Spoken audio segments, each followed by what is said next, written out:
കേരളീയ ദർശൻ അവതരിപ്പിച്ചുകൊണ്ടിരിക്കുന്ന കണ്ണാടിയിലൂടെ എന്ന പരിപാടിയുടെ പുതിയൊരു എപ്പിസോഡിലേക്ക് ഹാർദവമായി സ്വാഗതം. ഇന്ന് ലോകം ഒരു യുദ്ധത്തിൻ്റെ നിഴലിൽ ഭയപ്പാടോടെയാണ് കഴിഞ്ഞുകൂടുന്നത്. യുദ്ധത്തിൻ്റെ നിഴൽ മനുഷ്യ സമൂഹത്തിൻ്റെ മേൽ പതിക്കാൻ തുടങ്ങിയിട്ട് നൂറ്റാണ്ടുകളായി. അത് എന്നും മനുഷ്യ സമൂഹത്തിൻ്റെ മേൽ അങ്ങനെ ഒരു വിധത്തിലല്ലെങ്കിൽ മറ്റൊരു വിധത്തിൽ നിഴൽ പോലെ നിലനിന്നിരുന്നു.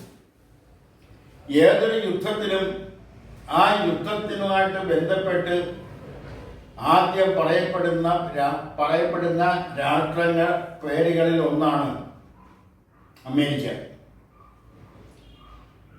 ഏത് യുദ്ധത്തിലും അമേരിക്കയുടെ കരങ്ങൾ, അത് ദൃശ്യമായ നിലയിലായാലും അദൃശ്യമായ നിലയിലായാലും അമേരിക്കയുടെ കരങ്ങൾ അതിലുണ്ടായിരിക്കും. ലോക തലവന്മാരെ വകവരുത്തുന്നതിലും അമേരിക്കയുടെ പങ്ക് വളരെ വലുതായിരുന്നു. അത് ഇന്നും തുടരുന്നു. പാശ്ചാത്യ സംസ്കാരത്തിൻ്റെ ഭാഗമായ അമേരിക്ക, ആ അമേരിക്കയിൽ ഒരിക്കൽ ഭാരതീയ ദർശനത്തിൻ്റെ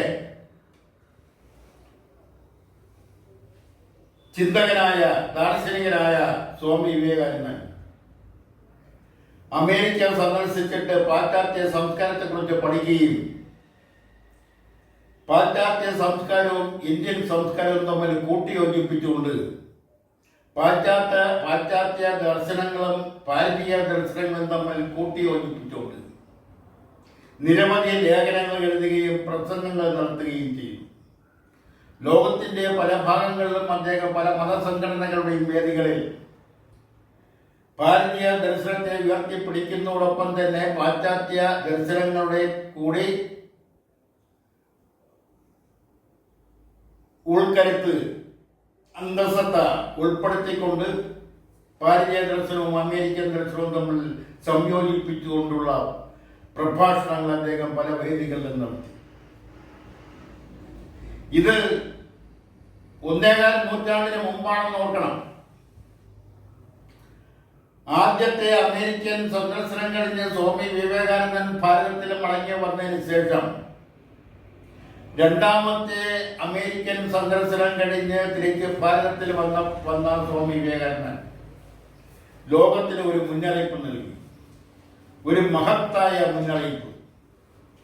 ആ മുന്നറിയിപ്പ് എന്ന് പറയുന്നത് അമേരിക്കയുടെ അന്തരീക്ഷത്തിൽ യുദ്ധത്തിന്റെ പുകമറ പരന്നിരിക്കുന്നു എന്നുള്ളതാണ്. ഇത് അദ്ദേഹം സ്വാമി വിവേകാനന്ദൻ ലോകത്തിന് നൽകിയ മഹത്തായ ഒരു മുന്നറിയിപ്പായിരുന്നു. അന്ന് അത് കാര്യമായി ശ്രദ്ധിക്കപ്പെട്ടിരുന്നില്ല എന്നുള്ളത് വസ്തുത. പക്ഷെ ആ യാഥാർത്ഥ്യം, ആ വസ്തുത, ആ സത്യം ഇന്നും തുടരുന്നു എന്നുള്ളത് മറ്റൊരു വസ്തുത. ഏത് രാഷ്ട്രത്തെ അല്ലെങ്കിൽ ഏതെങ്കിലും രാഷ്ട്രങ്ങൾ തമ്മിൽ അഭിപ്രായ ഭിന്നതയോ അത് യുദ്ധത്തിൽ കലാശിക്കുകയും ചെയ്താൽ ഒരു ഭാഗത്ത് അമേരിക്ക ഉണ്ടാവുന്നു എന്നുള്ളത് വേറൊരു വസ്തുത. പല യുദ്ധങ്ങൾക്കും കടിഞ്ഞാൻ പിടിക്കുന്നത് ഏതെങ്കിലും ഒരു ഭാഗത്ത് നിന്നുകൊണ്ട് ആ യുദ്ധത്തെ പ്രോത്സാഹിപ്പിക്കുന്നത് പലപ്പോഴും അമേരിക്കയാണ്. യുദ്ധത്തോട് ഇത്രയധികം താല്പര്യം കാണിക്കുന്ന മറ്റൊരു രാഷ്ട്രം ഉണ്ടോ എന്ന് സംശയമാണ്. അതിന് പ്രധാനപ്പെട്ട കാരണം എന്ന് പറയുന്നത് വ്യാപാര വിപണി തന്നെയാണ്. അമേരിക്കയിൽ കുന്നുകൂടി കിടക്കുന്ന ആയുധങ്ങൾ, ആ ആയുധങ്ങൾ വിറ്റഴിക്കണമെങ്കിൽ ലോകത്ത് എവിടെയെങ്കിലുമൊക്കെ യുദ്ധം നടന്നേ മതിയാവും.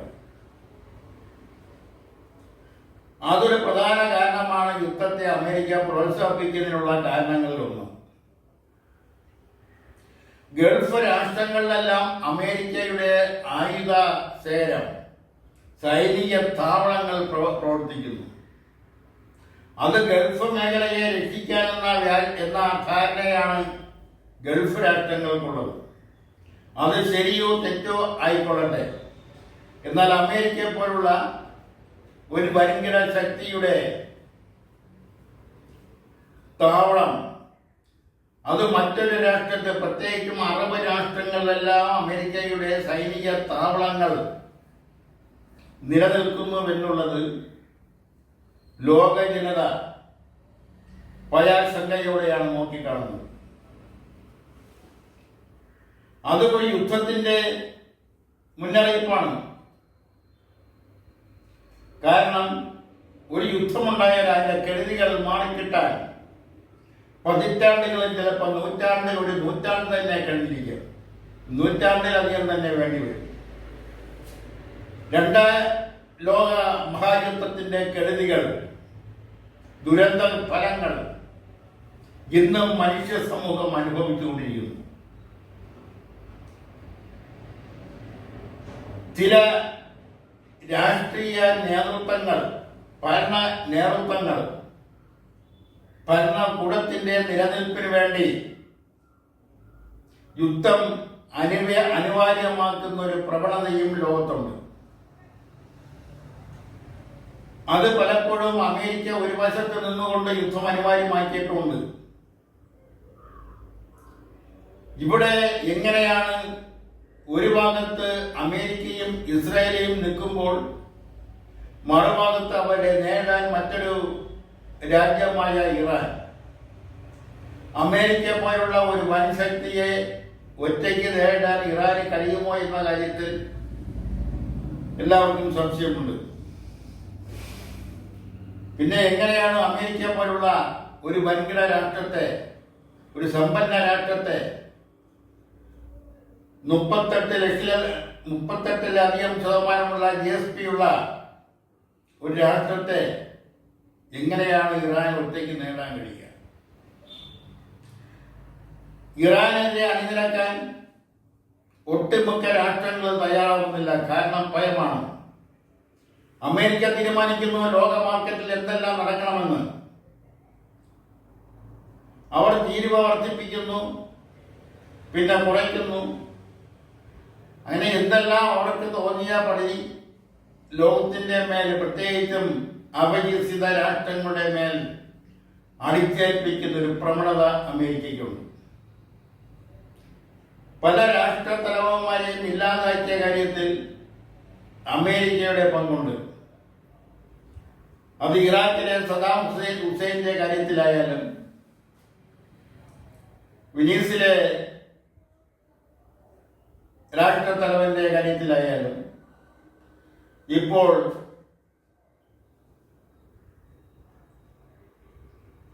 ഇറാന്റെ ആത്മീയ നേതാവായിരുന്ന കൊയ്മനിയുടെ കാര്യത്തിലായാലും അമേരിക്ക എന്ന ശക്തി അവരെ അനുസരിക്കാത്ത അല്ലെങ്കിൽ അവരുടെ നിർദ്ദേശങ്ങൾ വകവയ്ക്കാതെ മുന്നോട്ട് പോകുന്ന,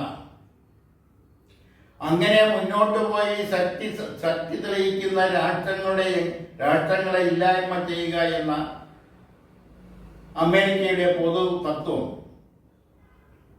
അതാണെന്ന് യുദ്ധത്തിലും മറ്റുമെല്ലാം കലാശിച്ച് കണ്ടുകൊണ്ടിരിക്കുന്നത്. ഇത് ഇന്നും ഇന്നലെ തുടങ്ങിയതല്ല. പല രാഷ്ട്ര തലവന്മാരെയും ഈ കൊലപാതകത്തിൽ അമേരിക്കയ്ക്ക് പങ്കുണ്ട് എന്നുള്ളതാണ് രാഷ്ട്രീയ തന്ത്രജ്ഞന്മാരുടെ ഇടയിലെ സംസാരം. അത് ഇപ്പോഴും തുടരുന്നു. 1.25 നൂറ്റാണ്ടിന് മുമ്പ് സ്വാമി വിവേകാനന്ദൻ പറഞ്ഞത് ഇപ്പോഴും അത് അർത്ഥവത്തായി തുടരുന്നു എന്നുള്ളതാണ് ഒരു ദുരന്തമായി നിലനിൽക്കുന്നത്.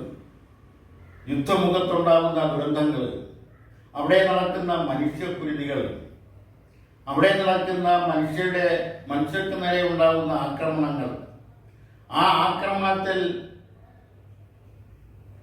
ഗുരുതരമായ പരിക്ക് പറ്റുന്നവർ, അംഗവൈകല്യം സംഭവിച്ചവർ, പിന്നീട് നിത്യരോഗികളായി മാറുന്നവർ, യുദ്ധം മൂലമുണ്ടാകുന്ന സാമ്പത്തിക തകർച്ച, കാർഷിക മേഖലയിലുണ്ടാകുന്ന തളർച്ച, വ്യവസായ മേഖലയിലുണ്ടാകുന്ന തളർച്ച, വിദ്യാഭ്യാസ മേഖലയിലും ആരോഗ്യ മേഖലയിലും അതുപോലെ ശാസ്ത്രീയ മേഖലയിലും ഉണ്ടാകുന്ന തകർച്ച, രാഷ്ട്രീയ മേഖലയിൽ ഉണ്ടാകുന്ന മൂല്യത്തകർച്ച, ഇതെല്ലാം യുദ്ധത്തിന് ശേഷം നിലനിൽക്കുന്ന ദുരന്തങ്ങളാണ്. അതുകൊണ്ടാണ് യുദ്ധത്തെ എതിർക്കുന്നത്. പലപ്പോഴും യുദ്ധം അനിവാര്യമാണെന്ന് ആക്കി തീർക്കുകയാണ് ചെയ്യുന്നത്. ഓരോ യുദ്ധം കഴിയുമ്പോഴും കൊല്ലപ്പെടുന്ന മനുഷ്യരുടെ എണ്ണം ഐതിഹാസിക പുരാണങ്ങളിൽ ഉള്ളതാണെങ്കിൽ തന്നെയും മഹാഭാരത യുദ്ധത്തിൽ കൊല്ലപ്പെട്ടവരുടെ എണ്ണം, കുരുക്ഷേത്ര യുദ്ധത്തിൽ കൊല്ലപ്പെട്ടവരുടെ എണ്ണം 50,000-ൽ പരം പേര് അതിൽ കൊല്ലപ്പെട്ടു എന്ന് കണക്കാക്കപ്പെടുന്നു. അത്രയോ അതിലധികമോ മൃഗങ്ങൾ കൊല്ലപ്പെട്ടത്, നിരവധി അച്ഛനമ്മമാർക്ക് മകൻ നഷ്ടപ്പെട്ടത്, നിരവധി കൗമാരപ്രായം വിട്ടുമാറിയിട്ടില്ലാത്ത പെൺകുട്ടികൾക്ക് ഭർത്താവ് നഷ്ടപ്പെട്ടത്, സഹോദരൻ നഷ്ടപ്പെട്ടത്, അങ്ങനെ നിരവധി ദുരന്തങ്ങളാണ് ഒരു മഹാഭാരത യുദ്ധത്തിൽ സംഭവിച്ചത്. അതുകൊണ്ട് ആർക്കാണ് നേട്ടം ഉണ്ടായെന്ന് ചോദിച്ചാൽ ആർക്കും നേട്ടം ഉണ്ടായില്ല എന്നതാണ് യാഥാർത്ഥ്യം. അത് തന്നെയാണ് ഇപ്പോഴത്തെ അവസ്ഥ. ഒരു യുദ്ധം കഴിയുമ്പോൾ ഉണ്ടാകുന്ന ദുരന്തങ്ങൾ, ആ യുദ്ധം മൂലം കൊല്ലപ്പെടുന്ന മനുഷ്യരുടെ എണ്ണം, മനുഷ്യക്കുരുതി. അതുകൊണ്ട് മനുഷ്യ സമൂഹത്തിന് എന്ത് നേട്ടമുണ്ടായി എന്ന് ചോദിച്ചാൽ ദുരന്തം മാത്രമാണ് ഫലം. അതുകൊണ്ടാണ് യുദ്ധത്തെ സകലവിധ സംഘങ്ങളും എതിർക്കുന്നത്. അതുകൊണ്ട് യുദ്ധത്തെ ഒരിക്കലും ഒരു രാഷ്ട്രവും പ്രോത്സാഹിപ്പിക്കാൻ പാടില്ല. യുദ്ധം തുടങ്ങാൻ പാടില്ല. തുടങ്ങിക്കഴിഞ്ഞാൽ അത് എത്രയും പെട്ടെന്ന് നിർത്തലാക്കുന്നതിനും അവസാനിപ്പിക്കുന്നതിനുള്ള ഒത്തുതീർപ്പ് ശ്രമങ്ങളോ അതുപോലുള്ള മറ്റ് കാര്യങ്ങളുമാണ് അടിയന്തരമായി ചെയ്യേണ്ടത്. അല്ലാതെ യുദ്ധം തുടർന്നുകൊണ്ട് പോകുന്ന രീതിയിലുള്ള പ്രവർത്തികളല്ല ചെയ്യേണ്ടത്. കേരളത്തിൽ വരാനിരിക്കുന്ന നിയമസഭാ തെരഞ്ഞെടുപ്പ്, ആ നിയമസഭാ തെരഞ്ഞെടുപ്പുമായി ദിവസം വന്നുകൊണ്ടിരിക്കുന്ന കാര്യക്ഷമതവും അതേസമയം ഹാസ്യാത്മകവുമായ വാർത്തകൾ, സീറ്റ് മോഹികളുടെ എണ്ണം വർദ്ധിച്ചു വരുന്നു. രാഷ്ട്രീയ മൂല്യാധിഷ്ഠിതമായ രാഷ്ട്രീയ പ്രവർത്തനം അത് എന്നേ അസ്തമിച്ചു കഴിഞ്ഞിരിക്കുന്നു. സീറ്റ് കിട്ടാത്തതിന്റെ പേരിൽ രാഷ്ട്രീയ പ്രസ്ഥാനങ്ങളുടെ വിട പറഞ്ഞ് മറ്റൊരു രാഷ്ട്രീയത്തിലേക്ക് ചേരുന്നവർ, അവരെ സ്വീകരിക്കാൻ സകലവിധ തയ്യാറെടുപ്പോട് നിൽക്കുന്ന രാഷ്ട്രീയ പ്രസ്ഥാനങ്ങൾ അവരെ സ്വീകരിക്കാൻ തയ്യാറായി നിൽക്കുന്നത് കൊണ്ടാണ് തെരഞ്ഞെടുപ്പിൽ സീറ്റ് ലഭിക്കാത്തത് കൊണ്ട് രാഷ്ട്രീയ പ്രസ്ഥാനങ്ങൾ മാറാൻ അവർ തയ്യാറാകുന്നു. ആ മാറ്റം മൂല്യാധിഷ്ഠിതമായ രാഷ്ട്രീയ പ്രവർത്തനത്തിന്റെ ഭാഗമാണെന്ന് ആർക്കും പറയാനാവില്ല. അവിടെയെല്ലാം സ്വാർത്ഥ മോഹങ്ങളും മാത്രമാണ് നിഴലിച്ചു നിൽക്കുന്നത്. വരാനിരിക്കുന്ന ഒരു നിയമസഭാ തെരഞ്ഞെടുപ്പിൽ ഒരു സ്ഥാനാർത്ഥി ഏറ്റവും കുറഞ്ഞത് 3 കോടി രൂപയെങ്കിലും ചിലവാക്കണം. ഇത് എവിടെ നിന്നുണ്ടാകുന്നു, എവിടെ നിന്ന് ലഭിക്കുന്നു, ഇതെങ്ങനെയാണ് ചിലവഴിക്കുക, ആ ചിലവഴിക്കുന്നതിന് കണക്കുണ്ടോ, ആ കണക്ക് എവിടെയാണ് സമർപ്പിക്കേണ്ടത് എന്നെല്ലാം നിലവിലെ കാര്യങ്ങൾ വെച്ച് പഠിക്കുമ്പോൾ ഒരു നേതാവിനും വ്യക്തമായ ധാരണയില്ല എന്നുള്ളതാണ്. അവർ മുന്നിൽ കാണുന്ന തെരഞ്ഞെടുപ്പ്, ആ തെരഞ്ഞെടുപ്പിൽ ഏത് വിധേനയും ജയിക്കുക, ഏത് വിധേനയും വോട്ടുകളുടെ എണ്ണം വർദ്ധിപ്പിക്കുക, അതിനപ്പുറം മൂലാധിഷ്ഠിതമായ മറ്റേതെങ്കിലും കാര്യങ്ങൾ അവിടെ മുന്നിൽ, അവിടെ മനസ്സിൽ ഉള്ളതായി തോന്നുന്നില്ല. അതുകൊണ്ട് നഷ്ടപ്പെട്ടു പോയ മൂലാധിഷ്ഠിതമായ രാഷ്ട്രീയം അത് തിരികെ കൊണ്ടുവരുന്നതിനുള്ള ഒരു അവസരമായി ഈ തെരഞ്ഞെടുപ്പിനെ കാണാൻ കഴിഞ്ഞാൽ അത് എത്രയോ ഭേദമായിരുന്നു എന്നാണ് ഈ അവസരത്തിൽ പറയുന്നത്. അതുകൊണ്ട് തന്നെ നമ്മുടെ ഒരു സിനിമാ താരൻ, രാഷ്ട്രീയക്കാരൻ, MLA, മന്ത്രി തുടങ്ങിയ നിലകളിലെല്ലാം പ്രവർത്തിക്കുകയും പ്രവർത്തിച്ചുകൊണ്ടിരിക്കുകയും ചെയ്യുന്ന മഹാൻ ശ്രീ KB ഗണേഷ് കുമാർ, ഇതിനു മുമ്പും അദ്ദേഹത്തിനെതിരെ അദ്ദേഹത്തിന്റെ ഭാര്യ പരാതിയുമായി ബന്ധപ്പെട്ട അധികാരികളുടെ മുന്നിൽ ചെന്നിട്ടുണ്ട്. അത് പലപ്പോഴും ലഘൂകരിച്ച് കാണുകയും ലഘൂകരിച്ച് പ്രവർത്തിക്കാനാണ് ഡിപ്പാർട്ട്മെന്റ്, അതാത് പോലീസ് ഡിപ്പാർട്ട്മെന്റ് തയ്യാറായിട്ടുള്ളൂ. ഇപ്പോഴത്തെ കാര്യവും അത് തന്നെ. ഇതിലെല്ലാം വിചിത്രമായി തോന്നുന്ന മറ്റൊരു കാര്യം എന്ന് പറയുന്നത്, ഇത്തരം വിചിത്രമായ കാര്യങ്ങൾ മീഡിയകൾ എങ്ങനെയെല്ലാം കെട്ടിപ്പൊക്കാമോ, എങ്ങനെയെല്ലാം ഉയർത്തിക്കാട്ടാമോ, ആ നിലയിലെല്ലാം കാട്ടിക്കൊണ്ട് ഭീകരമായ വാർത്തകളുടെ മേൽ കൊടുപ്പും തൊങ്ങലും വെച്ച് പുതിയ വാർത്തകൾ സൃഷ്ടിച്ചുകൊണ്ട് അത് ജനങ്ങളുടെ ഇടയിൽ എങ്ങനെ വിതരണം ചെയ്യാം, എങ്ങനെ അത് എത്തിക്കാം എന്നതിനെ കുറിച്ചാണ് പുതിയ തലമുറയിൽപ്പെട്ട മാധ്യമ പ്രവർത്തകരുടെ പ്രധാനപ്പെട്ട ജോലി. ഇത് മാറണം, ഈ രീതി മാറണം. സാമൂഹ്യ വ്യവസ്ഥ, നിലവിലിരിക്കുന്ന സാമൂഹ്യ വ്യവസ്ഥ അത് ആര് നേതൃത്വം കൊടുക്കുന്നതായാലും അത് പിശകായ രീതിയിൽ പൊയ്ക്കൊണ്ടിരിക്കുകയാണെങ്കിൽ അതിനെ ചെറുത്തു നിർത്താനും അതിനെ തടയാനും അവരെ നേർവഴിക്ക് നടത്താനുമുള്ള സ്വാതന്ത്ര്യം ആർക്കുമുണ്ട്. ആ സ്വാതന്ത്ര്യം ആരും ഉപയോഗപ്പെടുത്തുന്നില്ല എന്നുള്ളതാണ് വസ്തുത.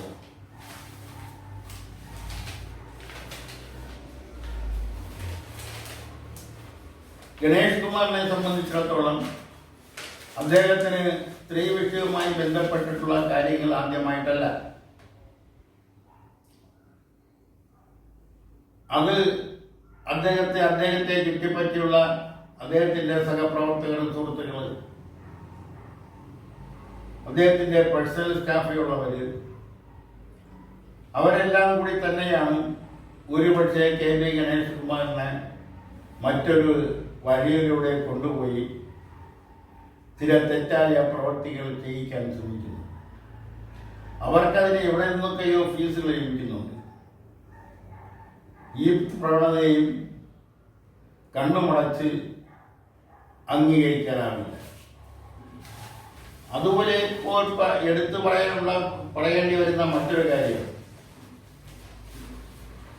കേരളത്തിലെ 6 സഹകരണ സംഘങ്ങളുടെ പുനരുദ്ധാരണത്തിന് സർക്കാർ ധനസഹായം നൽകുന്നു.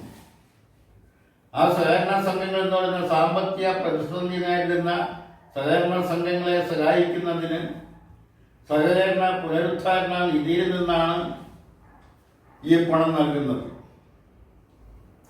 അത് കോട്ടയം ജില്ലയിലെ വിലവൂർ സർവീസ് സഹകരണ ബാങ്കിന് 10 കോടി രൂപയാണ് നൽകാൻ പോകുന്നത്. കട്ടപ്പന റൂറൽ ഡെവലപ്മെന്റ് സഹകരണ സംഘം ഇടുക്കി 6 കോടി രൂപയാണ് നൽകുന്നത്. വലിയളം സർവീസ് സഹകരണ ബാങ്കിന് 5 കോടി, തേക്ക് തോടി സർവീസ് സഹകരണ ബാങ്കിന് 7 കോടി, ചെങ്ങന്നൂർ സർവീസ് സഹകരണ ബാങ്ക് പത്തനംതിട്ടയ്ക്ക് 2 കോടി, കുറ്റൂർ സർവീസ് സഹകരണ ബാങ്ക് പത്തനംതിട്ട 5.32 കോടി. ഇങ്ങനെയാണ് സർക്കാർ നൽകാൻ പോകുന്നത്. ഈ സഹകരണ സംഘങ്ങൾക്ക് സാമ്പത്തിക പ്രതിസന്ധി ഉള്ളതുകൊണ്ടാണ് ആ സഹകരണ സംഘങ്ങളെ നിലനിർത്തുന്നതിന് വേണ്ടി അവിടെ ജീവനക്കാർക്ക് ശമ്പളം നൽകുന്നതിന് വേണ്ടി, അതുപോലുള്ള മറ്റു ചില ആവശ്യങ്ങൾ നിറവേറ്റുന്നതിന് വേണ്ടി ഈ സർക്കാർ ധനസഹായം നൽകുന്നത്. എന്തുകൊണ്ടാണ് ഈ സഹകരണ സംഘങ്ങളെല്ലാം നഷ്ടത്തിലേക്ക് പോകാനുണ്ടായ സാഹചര്യം? ആ സാഹചര്യത്തെക്കുറിച്ച് ഒരു പഠനം നടത്തിയോ? ആ പഠന റിപ്പോർട്ടിന്റെ അടിസ്ഥാനത്തിൽ വിശാലവും കാര്യക്ഷമവും വിമർശനാത്മകവുമായ ചർച്ചയുടെ അടിസ്ഥാനത്തിലാണോ ഈ പറഞ്ഞ കോടികൾ നഷ്ടപരിഹാരം ആ സഹകരണ സംഘങ്ങൾക്ക് കൊടുക്കാൻ തീരുമാനിച്ചത്? ഒരു സഹകരണ സംഘവും സ്വയം തകരില്ല, തകർക്കണം. ആ തകർക്കുന്നതിന്റെ പിന്നിൽ ചില രാഷ്ട്രീയ ബോധോദയം ഉണ്ടാവും. ആ രാഷ്ട്രീയവുമായി ബന്ധപ്പെട്ട് നിൽക്കുന്ന രാഷ്ട്രീയ ഘടകങ്ങളുടെ നേതാക്കന്മാർക്ക് താല്പര്യമുള്ളതാവാം. അല്ലെങ്കിൽ ഇത്രയും രൂപ അനുവദിക്കുന്നത് കമ്മീഷൻ വ്യവസ്ഥയിലാവാം. എന്തൊക്കെയായാലും ഈ രൂപ അനുവദിച്ചുകൊണ്ട് ആ സഹകരണ സംഘങ്ങൾക്ക് നേരിട്ട് പ്രയോജനപ്പെടുന്ന കാര്യങ്ങൾ എന്തെങ്കിലും ഉണ്ടോ എന്ന് അസിസ്റ്റന്റ് രജിസ്ട്രാറുടെ നേതൃത്വത്തിൽ അല്ലെങ്കിൽ ജോയിന്റ് രജിസ്ട്രാറുടെ നേതൃത്വത്തിൽ അന്വേഷണം നടത്തണം. അത് ബോർഡ് മെമ്പർമാരുടെ പേരിലായാലും പഞ്ചായത്ത് അംഗങ്ങളുടെ പേരിലായാലും ഇത്തരം നടപടി അനിവാര്യമാണ്. എങ്കിൽ മാത്രമേ സഹകരണ സംഘം കൂടെ നടത്തിപ്പ് അത് സുതാര്യമായ രീതിയിലാണെന്ന് ഉറപ്പുവരുത്താൻ കഴിയും. എന്ത് കാണിച്ചു വെച്ചാലും സർക്കാർ സഹിച്ചുകൊള്ളും, ജനം സഹിച്ചുകൊള്ളും. അതുകൊണ്ട് ഇപ്പോൾ ഇത്രയൊക്കെ മതി, ഇത് വാങ്ങിക്കൊണ്ടാൽ മതി, മറ്റേക്ക് പിന്നീട് നമുക്ക് എന്തെങ്കിലും ആലോചിച്ച് ചെയ്യാമെന്നുള്ള ഒരു രീതി സഹകരണ സംഘം ഭരണസമിതിയിലും അതുപോലെ തന്നെ ജീവനക്കാരിലൊക്കെ നിരന്നു പോരുന്നുണ്ട്. അതിന് മാറ്റം വരണം. അതാത് സഹകരണ സംഘങ്ങളിൽ നഷ്ടത്തിൽ പോകാനുണ്ടായ സാഹചര്യത്തെക്കുറിച്ച് പഠിച്ചുകൊണ്ട് ആ സഹകരണ സംഘങ്ങൾക്ക് എവിടെ നിന്നെല്ലാം നേരിട്ട് ഫണ്ടുകൾ വരുന്നുണ്ട്, ആ ഫണ്ടുകൾ അവരെങ്ങനെ കൈകാര്യം ചെയ്യുന്നു എന്നതിനെക്കുറിച്ചെല്ലാം ഒരു നിരീക്ഷണം സഹകരണ വകുപ്പിൻ്റെ മേൽനോട്ടത്തിൽ അനിവാര്യമാണ്. അല്ലെങ്കിൽ ഒരു വശത്തൂടെ ധനസഹായ ഫണ്ട് നൽകിക്കൊണ്ടിരിക്കുകയും മറുവശത്തൂടെ ഫണ്ടിന്റെ ചോർച്ച അതിവേഗം ഉണ്ടായിക്കൊണ്ടിരിക്കുകയും ചെയ്യുന്ന ഒരു അവസ്ഥയിലാണ് നാം ജീവിക്കുന്നത്. ഈ അവസ്ഥ മാറിയേ പറ്റൂ. അതിനു വേണ്ടുന്ന കാര്യങ്ങളാണ് വരും ദിവസങ്ങളിൽ കേരളം കാണാൻ പോകുന്നത്. കേരളത്തിലെ വരും ദിവസങ്ങളിൽ നടക്കുന്ന തെരഞ്ഞെടുപ്പ്, ആ തെരഞ്ഞെടുപ്പിന്റെ ശേഷം ആ നിയമപരമായ വണ്ടിയിൽ കയറുന്നതിനെ കുറിച്ച് വളരെ കാര്യക്ഷമമായി ഇവിടെ ഇരിക്കുന്നവർ, അതിന്റെ ആനുകൂല്യം ലഭിക്കുമെന്ന് പ്രതീക്ഷിക്കുന്നവരെല്ലാം പ്രതികരിക്കണമെന്ന അഭിപ്രായത്തോടെ ഇന്നത്തെ കണ്ണാടിയിലൂടെ എന്ന പരിപാടി ഇവിടെ പൂർത്തിയാക്കുന്നു. നന്ദി, നമസ്കാരം.